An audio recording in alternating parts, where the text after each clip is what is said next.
Hello friends, John Dalton here, Further Emergence podcast, where we go into love, the mystery and consciousness. And in this episode we're going into dealing with people who want to win, being conscious in the moment, understanding your reactions, looking at actions instead of words, letting go of the ideal of perfection, the patterns of grief, being kind to yourself, surrendering to life, having real communication, and the gift of the new day. Okay, I had a question come in on the comments on YouTube, and it was in response to the episode about reports versus questions, which is to do with waiting for the question and not getting confused when someone is giving you a report and it sounds like they're asking you a question.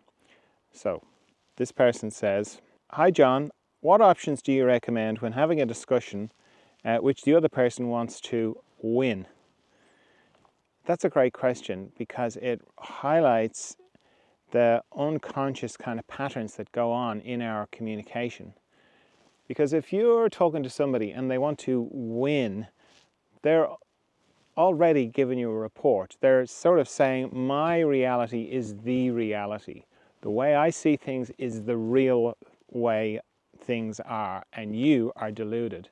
In which case, that's just a report. So for me, I don't even get into the winning, because winning and losing a conversation is a bit like having a tennis match.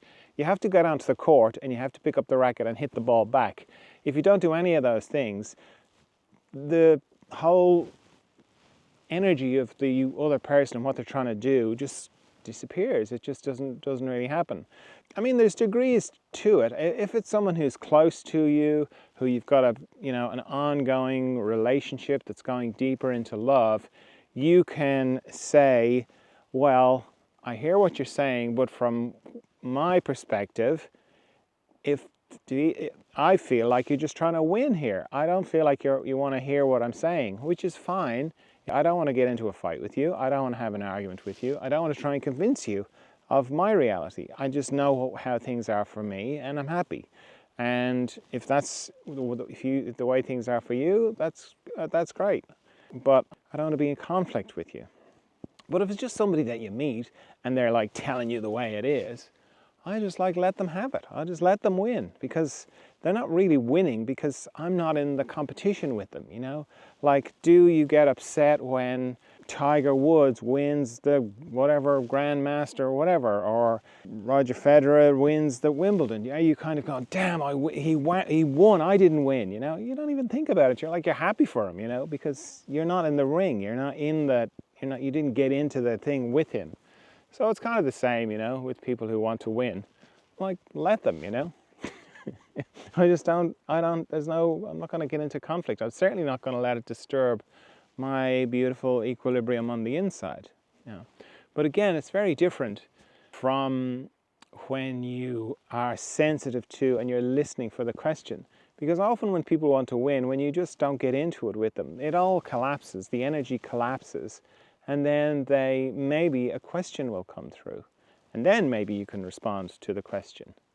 Of course, that brings up the other thing of why you are communicating in the first place. Because if you're communicating because you need to express yourself, I have found that leads to a lot more of those kind of win-lose kind of conversations. Because you're communicating because you are saying, this is what it's like for me on the inside. And that's fine, there's nothing wrong with that, but it does bring more conflict. I gave up doing that. I realized I didn't need to, that I was happy enough on the inside once I knew it, that was enough. I didn't need for somebody else to know it. I didn't need to express what was going on inside me, unless it was useful in a conversation, like unless the person had asked me a question and then I would talk about it. But I don't have that thing of needing to express myself. I gave it up.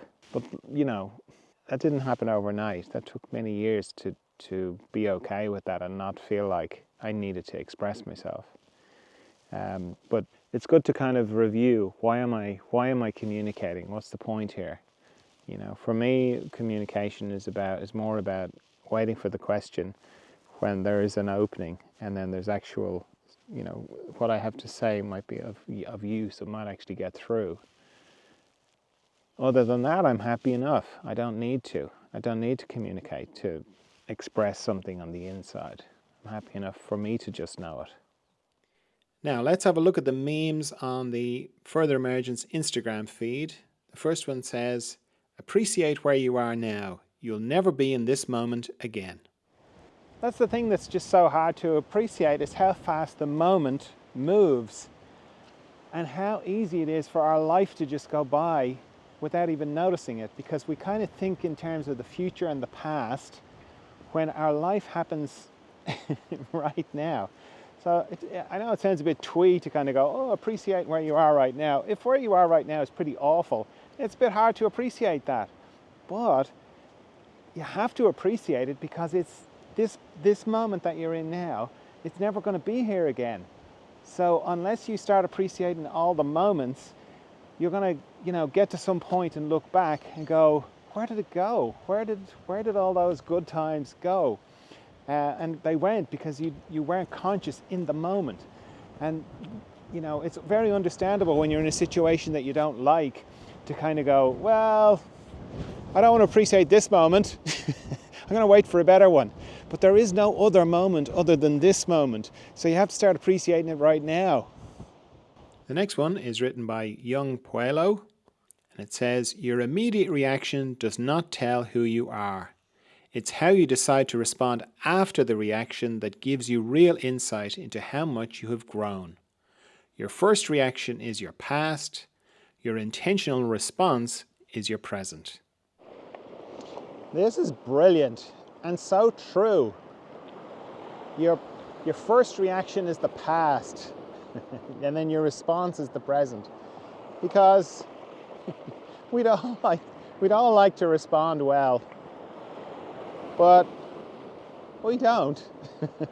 We react. We say the wrong thing. We say the stupid thing. We say the cruel thing. We say the unconscious thing. And that's fine. Give yourself the break of being allowed to just get it wrong. Say the wrong thing. Because that's not who you are. That's the past. That's your nervous system in a way just responding. Be kind enough to just give yourself that and go, and get used to saying sorry. You know, get used to going, oh, you know, when I said that thing, and the other person's like, the thing you just said? Yeah, that thing. Yeah, sorry about that. That did not mean that. Get used to doing that, you know, because the longer you leave it, it builds up, you know, it builds up in pressure. And then it's like, oh God, now I've got to apologize, and I've got to ring them and say, you remember that thing I said? I'm sorry about that, you know. And don't do it for them. You're not like begging for apology. What you're doing is you're calling it out to yourself. You're hearing yourself saying it. You're hearing yourself acknowledging to another person, that was my unconsciousness talking there. It wasn't me. And this is me talking now. You know, no, the other person might think you're a bit strange. Sometimes, you know, you don't have to do it. Sometimes it can be too much and the other person is like, TMI, can you not just sort that out with yourself? But, you know, I would default towards being used to apologizing, because it's too easy not to apologize. It's too easy to just go, I don't need to. You know, they're not going to worry. You know. Hear yourself say it. It's very good to hear yourself say it, because you're talking about your unconscious. And you're saying, yeah, that was cruel, or that wasn't really a good representation of me. That was just a reaction. This is how I really feel. And it's a really beautiful act of self-knowledge, self-compassion, to be forgiving of yourself when you react, and to not get into a loop. Because bear in mind, your mind just likes thinking. So it doesn't care what you're thinking about. So if you're thinking about, oh, why did I react like that? Why did I say that? Your mind doesn't care. It's like, great, I'm thinking.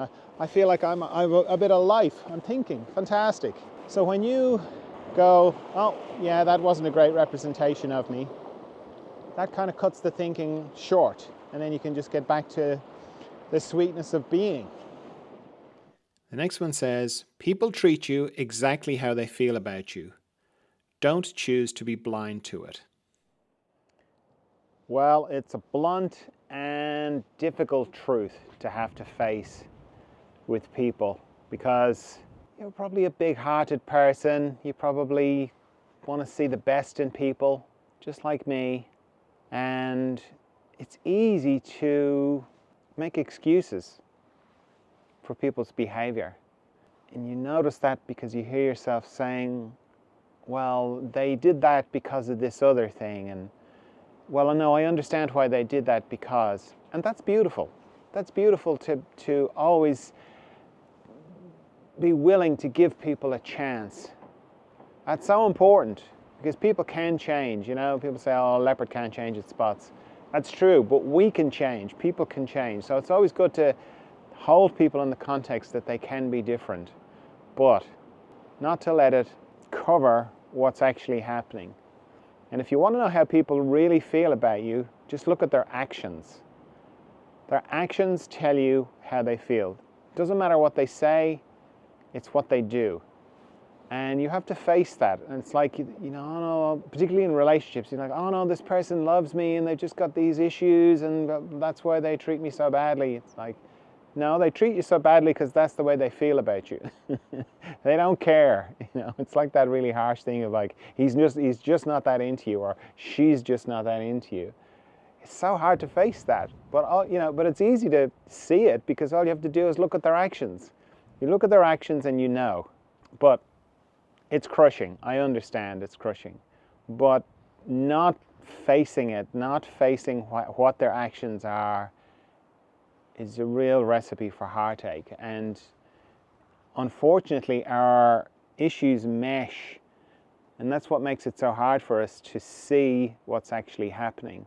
Because if you had an abusive childhood, then you're going to be normalized to abuse. So it's going to be very hard for you to see it. And you're going to make excuses for whoever is abusing you, the way you did for who abused you when you were a child. So a really cold, clear way of getting an assessment of how somebody actually feels about you is to just look at their behavior. And their behavior tells you how they feel about you, way better than your internal sense of things. And I know how difficult this is, but it's great that we have actions, because the actions can tell us way better than our internals can. That's not to say that you change or you give up on people, or you go, that's it, they're just terrible. But in terms of how they feel about you, all you have to do is look at the way they act, and you know. There's no question. You don't need extrasensory perception to see it. Just look at their actions and you'll know. It's a hard one. It's a very hard one to face, but it's so important to do it to get clarity. The next one says, stop waiting for everything to be perfect to be happy. So this is great, because it just really highlights something that goes on unconsciously that we don't realize, but it's so important to let go of, this idea of perfection, that we have to get everything. I can't be happy until every single thing is perfect. And this is very familiar territory for artists, because the good ones anyway, know that perfection is the enemy of the good. Meaning, you can work on a piece of art, whether it's a painting or sculpture or performance or whatever, and keep trying to get it perfect. And it stops it actually being complete. It stops the enjoyment of it. I paint as well, and I'm just very lucky in that there comes a point when I just know painting's finished, and then from then on it almost feels like I didn't do it. But it takes a while to get to that point. But for some artists, they can't get there, and they're always unhappy with their work. They're always unhappy with what they do. They're never completely happy with it. And okay, that's a work of art. But when it comes to your life, if you approach it in that way, that everything has to be perfect, it has to be the perfect life before you're going to be happy, I can give you a little crystal ball to the future, you're never going to be happy. It's never going to happen. You're never going to get everything perfect, because the yin-yang symbol, you know that yin-yang symbol where it looks like two tadpoles that are cuddling each other, let's say. The black dot in the white tadpole and the white dot on the black tadpole points towards that in every opposite there's always a little bit of the other. So in every perfectly white thing there's always a speck, and in every perfectly black thing there's always a speck of white. And Leonard Cohen's famous lyric from that song, there's a crack in everything, that's how the light gets in. That's another way of saying the same thing. So it's like you've got to leave a bit of space for chaos to come into your life. And if you're trying to get it perfect, it's not going to come in. And the more you try and make it perfect, the more it will come in like a snowplow or like a plow through your life. Barry Long used to have this thing where he'd say, life or God plows through men's ordered gardens. And it's a very strong visual for me. I always remembered that. And I've seen it happen in my own life and in other people's lives, that the wildness of life just comes in. So if you try it, like, the idea of perfect is almost like the opposite of wild. So you have to kind of let there be a bit of wildness and go for happiness now, and be happy with, make happiness in the process, like going back to artists again. The most unhappy artists are the ones that are outcome oriented, because they're unhappy most of the time, because you can only finish something a very small percentage of the time that you spend doing it. So let's say you're making a painting. 99% of the time you're not finished. So 99% of the time you're miserable, and then you finish it and you have a little bit of relief, and then you're back into it again. So if you make the process, that's where your happiness lies, then you'll have a happy life. Because wildness can come in and carve up your life, and you let it in and you go, yeah, come on. Because that's how we can grow and change. But then also you'll be happy because it's the doing of it. Like, the happiest artists I've ever talked to are the ones that love doing it. That's their thing. They don't, finishing is nice and everything, but they're just really into doing it. So I encourage you to be like those artists. Just be really happy with the living of your life, not the trying to get perfection. Because if you're trying to get perfection, you're just not going to be happy. And I want you to be happy. That's my wish for you. The next one says, it's okay to still cry over things you thought you moved past. That's the thing. We think we're finished. We think we've cried all the tears, the river of tears. And we think, that's it now. Grieving's done, finished. It doesn't work like that. It doesn't work like that at all, because grieving, in my experience anyway, it comes in waves, and it's triggered by different things. So you can just find yourself somewhere and you're going fine, everything's great, and then suddenly just something, a song, a smell, an image, just reminds you of something, and it just comes back. Because part of what grieving is our mind trying to reconnect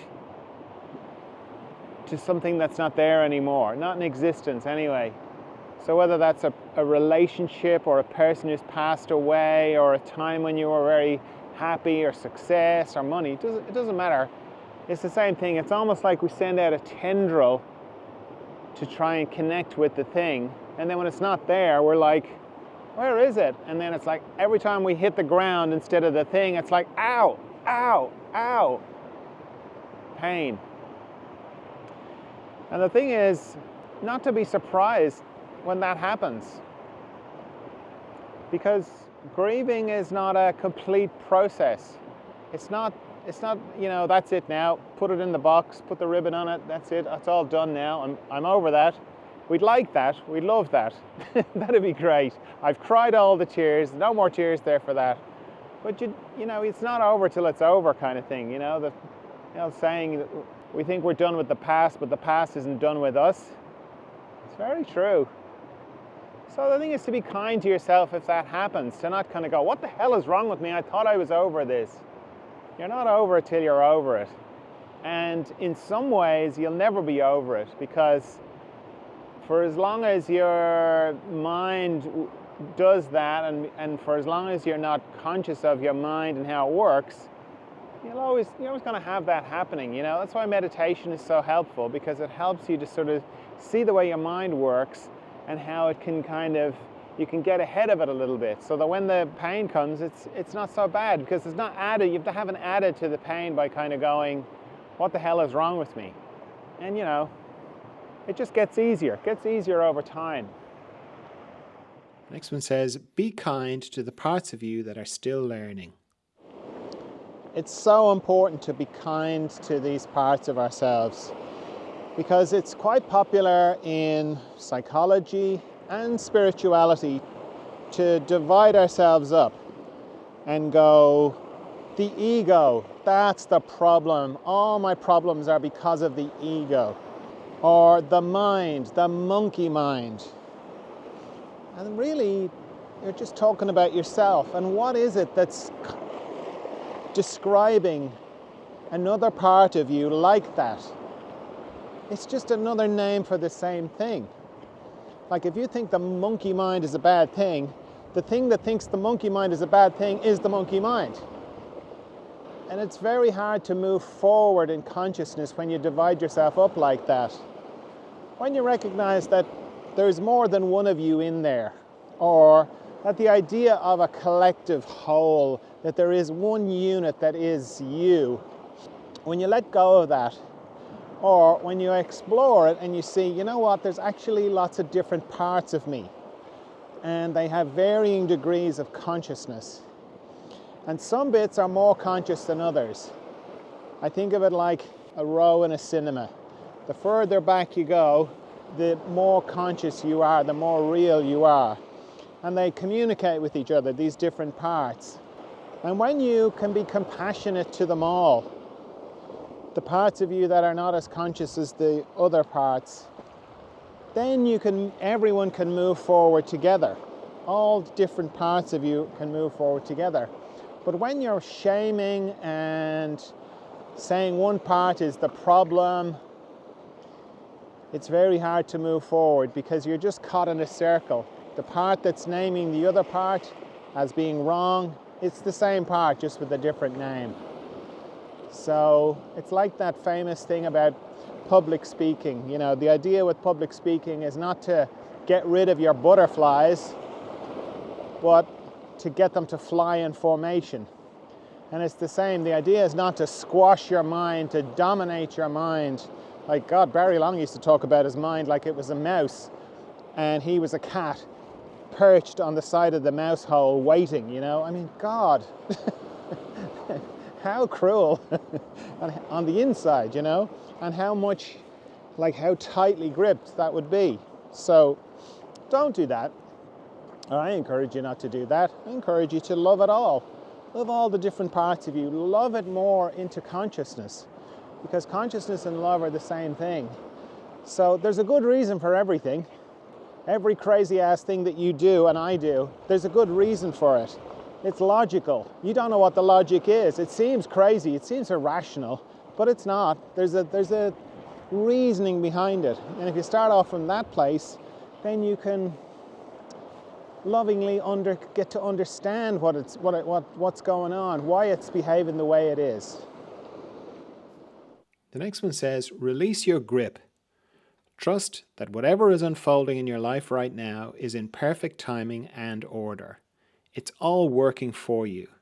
It may not feel like it, but you are perfectly capable to handle whatever happens next. That's the sort of thing that's easy to read in a meme, but quite hard to do in actuality, because we just like to think that we're in charge. We like to think that we're running the show, you know, that we're we're the ones behind our life. But when you really examine it, when you get right into it, are we? Well, I mean, of course we are, but the part that thinks it's running the show, the part that makes decisions and like, what am I going to do? And I'm going to do this thing, I'm going to do this other thing. When you get right into it, and you, particularly if you look back and kind of go, I thought I was going in a particular way, but then I ended up somewhere completely different. And you realize that the part of your life that knows the really important stuff is actually driving the show.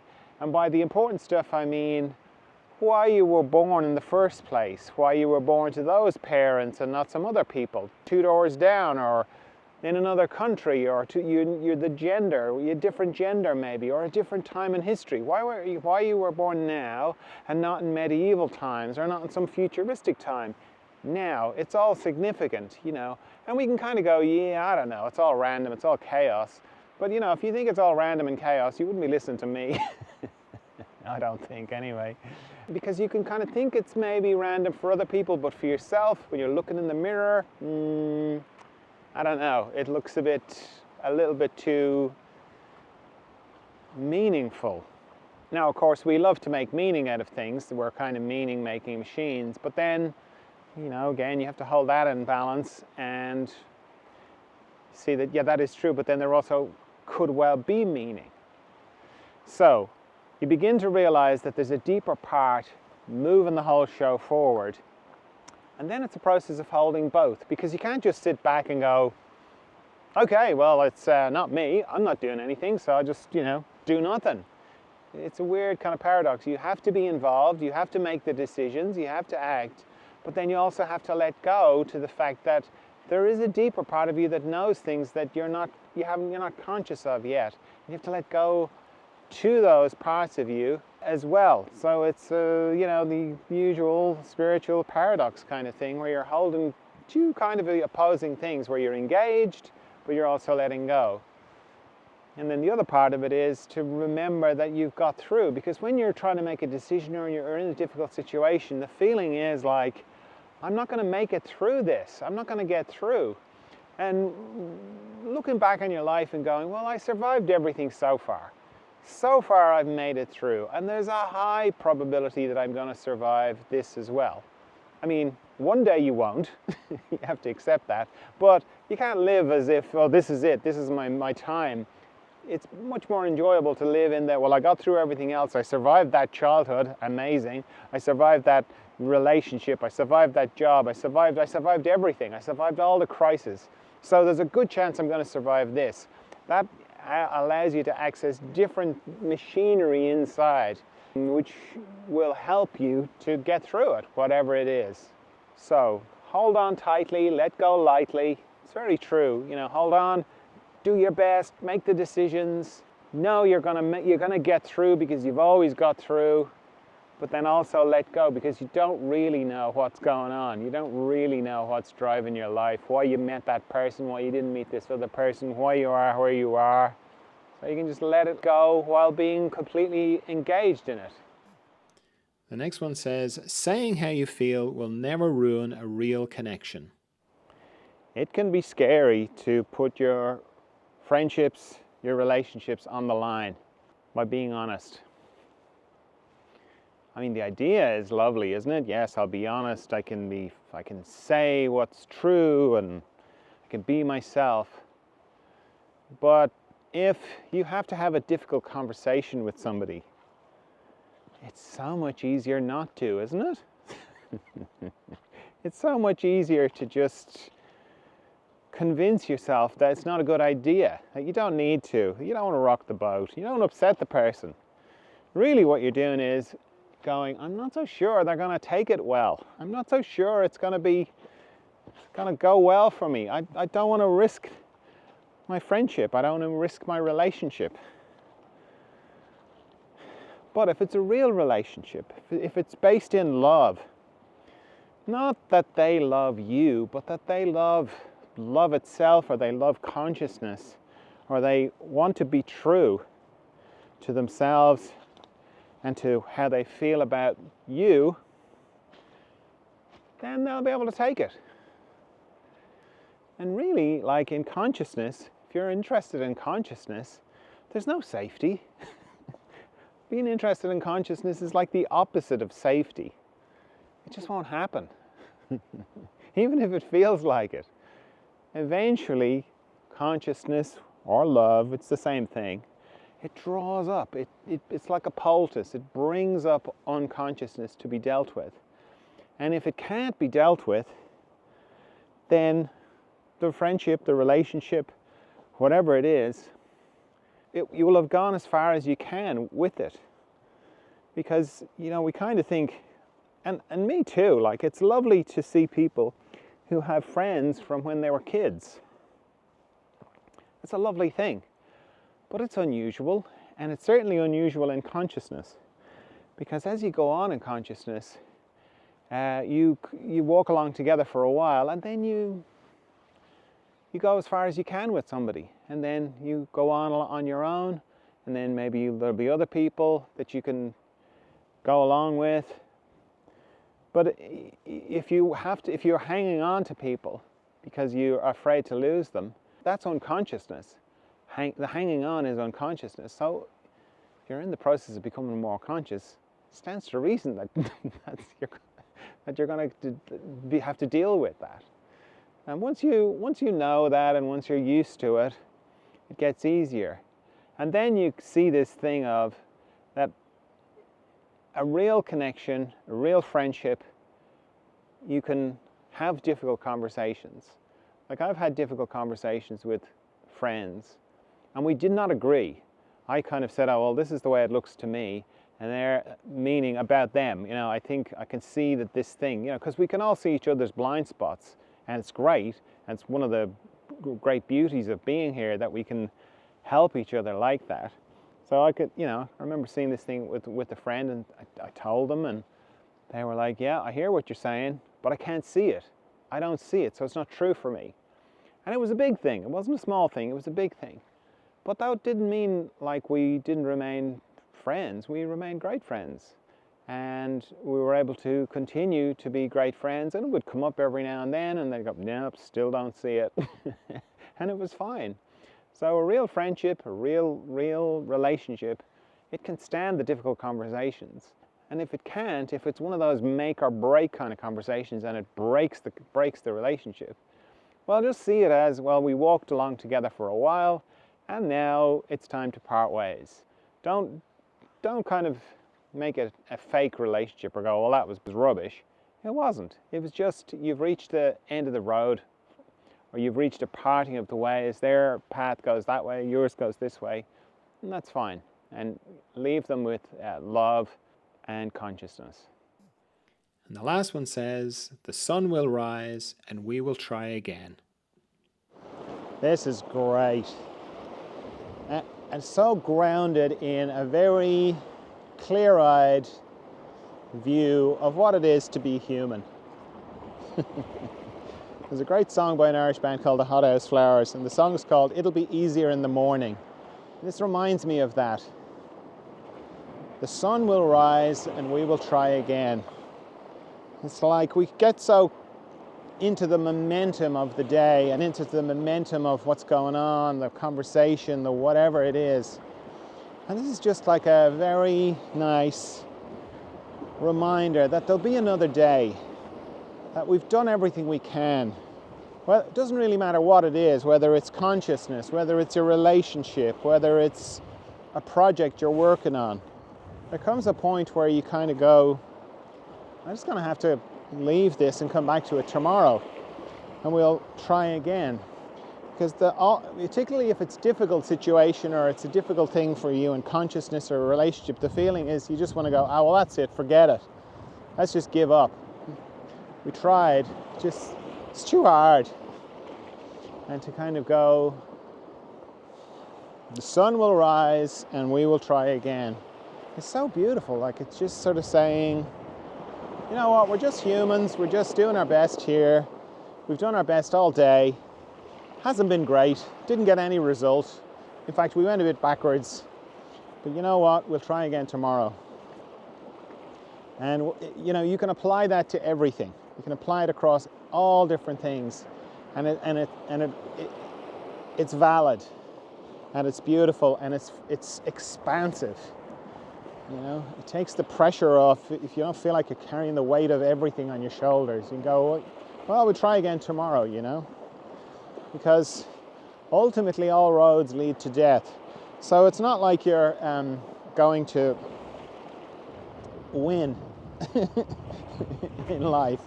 I don't mean that in a pessimistic way.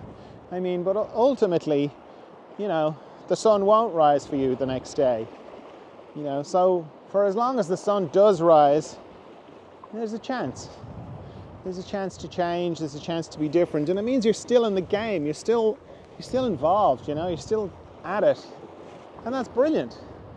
And that's a gift. Because one day you won't be.